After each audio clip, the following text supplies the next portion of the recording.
Assalamualaikum warahmatullahi wabarakatuh. Hai guys, jumpa lagi bersama Coach Wityagi. Setelah berkenalan dan mempelajari data kelas, selanjutnya kita akan mencoba untuk mempelajari collection.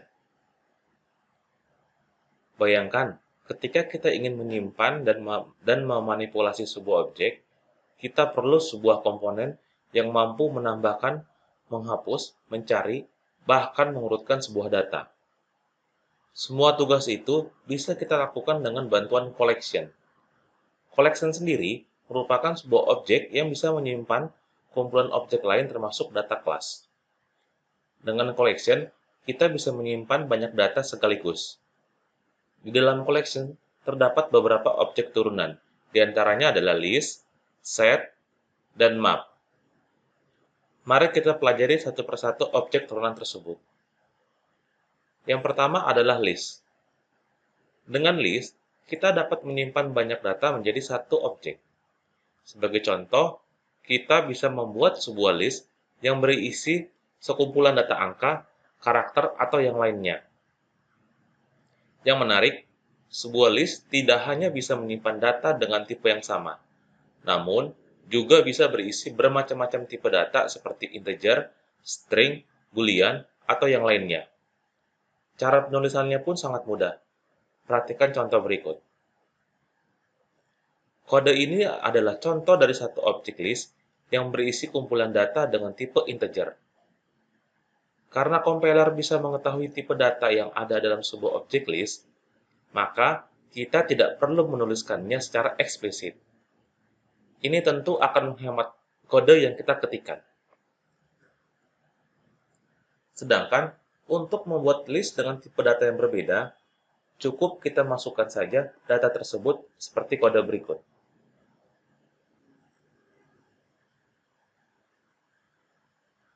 Bahkan, kita pun bisa memasukkan sebuah data kelas ke dalam list tersebut. Ketika bermain dengan sebuah list, tentunya ada saat di mana kita ingin mengakses posisi tertentu dari list tersebut. Untuk melakukannya, kita bisa menggunakan fungsi indexing seperti berikut. Bisa kita perhatikan kode ini. Fungsi indexing ditandai dengan tanda seperti ini. Karena dalam sebuah list, indeks dimulai dari 0, maka ketika kita akan mengakses data pada AnyList yang berada pada indeks ketiga, artinya data tersebut merupakan data pada posisi keempat. Jadi, data yang akan ditampilkan pada konsol adalah true. Kita tidak bisa memanipulasi data pada list tersebut, karena list tersebut bersifat immutable atau alias tidak bisa diubah. Namun, Kotlin Standard Library menyediakan collection dengan tipe mutable.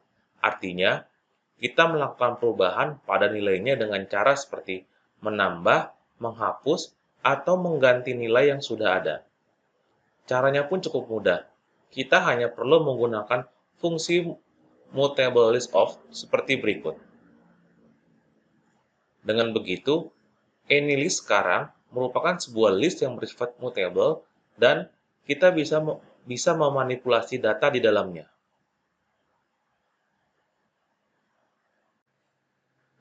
Selanjutnya, kita akan membahas objek turunan yang kedua, yaitu set. Set merupakan sebuah collection yang hanya dapat menyimpan nilai yang unik. Ini akan berguna ketika kita menginginkan tidak ada data yang sama atau duplikasi dalam sebuah collection. Kita bisa mendeklarasikan sebuah set dengan fungsi setOf. Perhatikan kode ini. Di sini terdapat beberapa angka yang duplikat, yaitu angka 1 dan 2. Silakan tampilkan pada konsol dan lihat hasilnya adalah 1, 2, 4, dan 5. Secara otomatis, fungsi setOf akan membuang angka yang sama. Selain itu, urutan pada set bukanlah sesuatu yang penting. Sehingga, apabila kita bandingkan dua buah set yang memiliki nilai yang sama dan urutan yang berbeda, akan tetap dianggap sama. Bisa kita lihat contohnya. Kita juga dapat melakukan pengecekan apakah sebuah nilai ada di dalam set dengan menggunakan kata kunci in. Kemudian, ada juga fungsi union dan intersect untuk mengetahui gabungan dan irisan dari dua buah set. Sebagai contoh,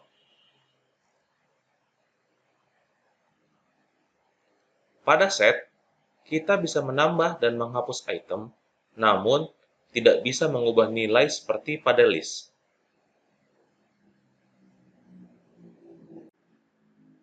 Turunan yang ketiga adalah map, yaitu sebuah collection yang dapat menyimpan data dengan format key value. Perhatikan contoh berikut. String yang berada pada sebelah kiri dari kata kunci to adalah sebuah key, sedangkan yang di sebelah kanan merupakan value-nya. Lalu, untuk mengakses nilai dari map tersebut, kita bisa menggunakan key yang sudah dimasukkan. Misalnya, kita menggunakan key Jakarta untuk mendapatkan value Indonesia. Atau, kita juga bisa menggunakan fungsi getValue. Hasilnya sama saja, namun sebenarnya terdapat sebuah perbedaan antara keduanya. Saat menggunakan simbol indexing, konsol akan menampilkan hasil null saat key yang dicari tidak ada di dalam map. Sedangkan saat kita menggunakan getValue, konsol akan memberikan sebuah exception. Kita dapat menampilkan key apa saja yang ada di dalam map dengan menggunakan fungsi keys. Fungsi ini akan mengembalikan nilai berupa set karena key pada map haruslah unik. Sedangkan untuk mengetahui nilai apa saja yang ada di dalam map, kita bisa menggunakan fungsi values. Fungsi ini akan mengembalikan collection sebagai tipe datanya. Selain memiliki beberapa turunan yang baru saja kita bahas, collection juga mempunyai beberapa fungsi operasi yang bisa kita gunakan untuk mengakses data di dalamnya. Sekarang saatnya kita akan mempelajari fungsi-fungsi yang dimaksud. Mari kita mulai dari fungsi filter dan fungsi filter node terlebih dahulu.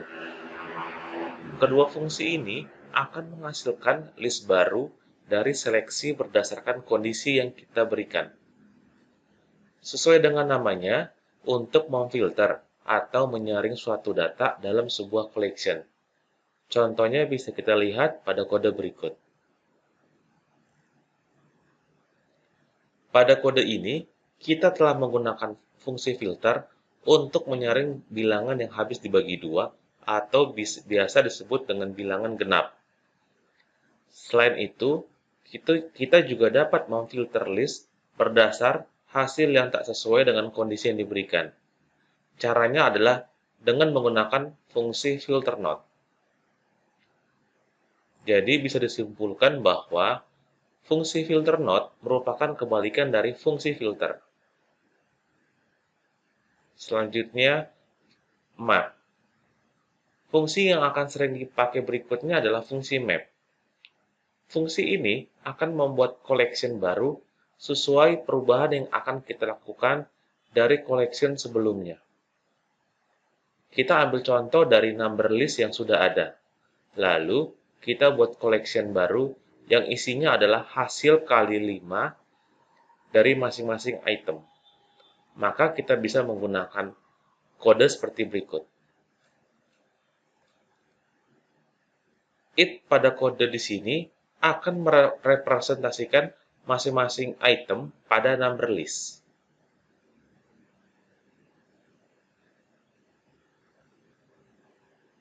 Fungsi count dapat kita gunakan untuk menghitung jumlah item yang ada di dalam collection. Kembali kita gunakan contoh number list. Kita akan menampilkan jumlah item yang ada di dalamnya. Di dalam fungsi count, kita juga bisa menambahkan sebuah parameter berupa lambda yang berisi sebuah kondisi. Sebagai contoh, kali ini kita akan menampilkan jumlah item pada number list yang merupakan kelipatan dari 3. Pada kode di sini, konsol akan menampilkan 3 sebagai jumlah item yang merupakan kelipatan 3, yaitu 3, 6, dan 9. Selanjutnya adalah fungsi yang digunakan untuk mencari item pada sebuah collection. Untuk mencari item pertama yang sesuai dengan kondisi yang kita tentukan, kita bisa menggunakan fungsi find. Contoh, kita perlu mencari angka ganjil pertama dari number list. Maka kodenya akan seperti berikut.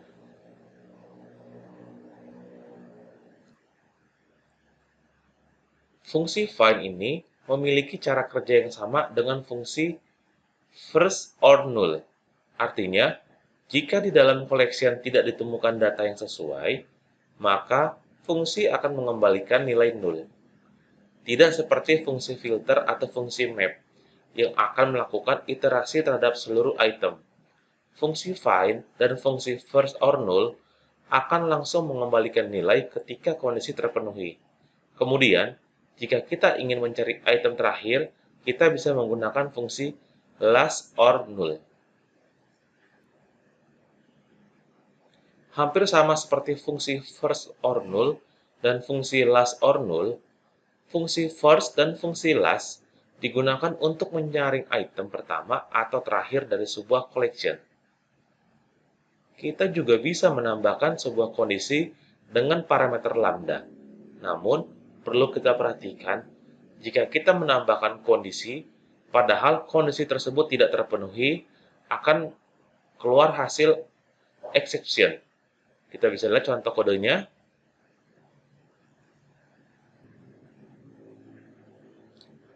Selanjutnya adalah fungsi sum. Mungkin kita sudah tahu fungsi ini. Fungsi sum khusus hanya bisa digunakan untuk collection yang bertipe angka. Fungsi ini akan menjumlahkan setiap data yang ada pada collection. Lalu, fungsi sort. Fungsi sort digunakan untuk mengurutkan item yang ada di dalam collection. Secara default, fungsi sort ini akan mengurutkan data secara ascending. Perhatikan kode berikut.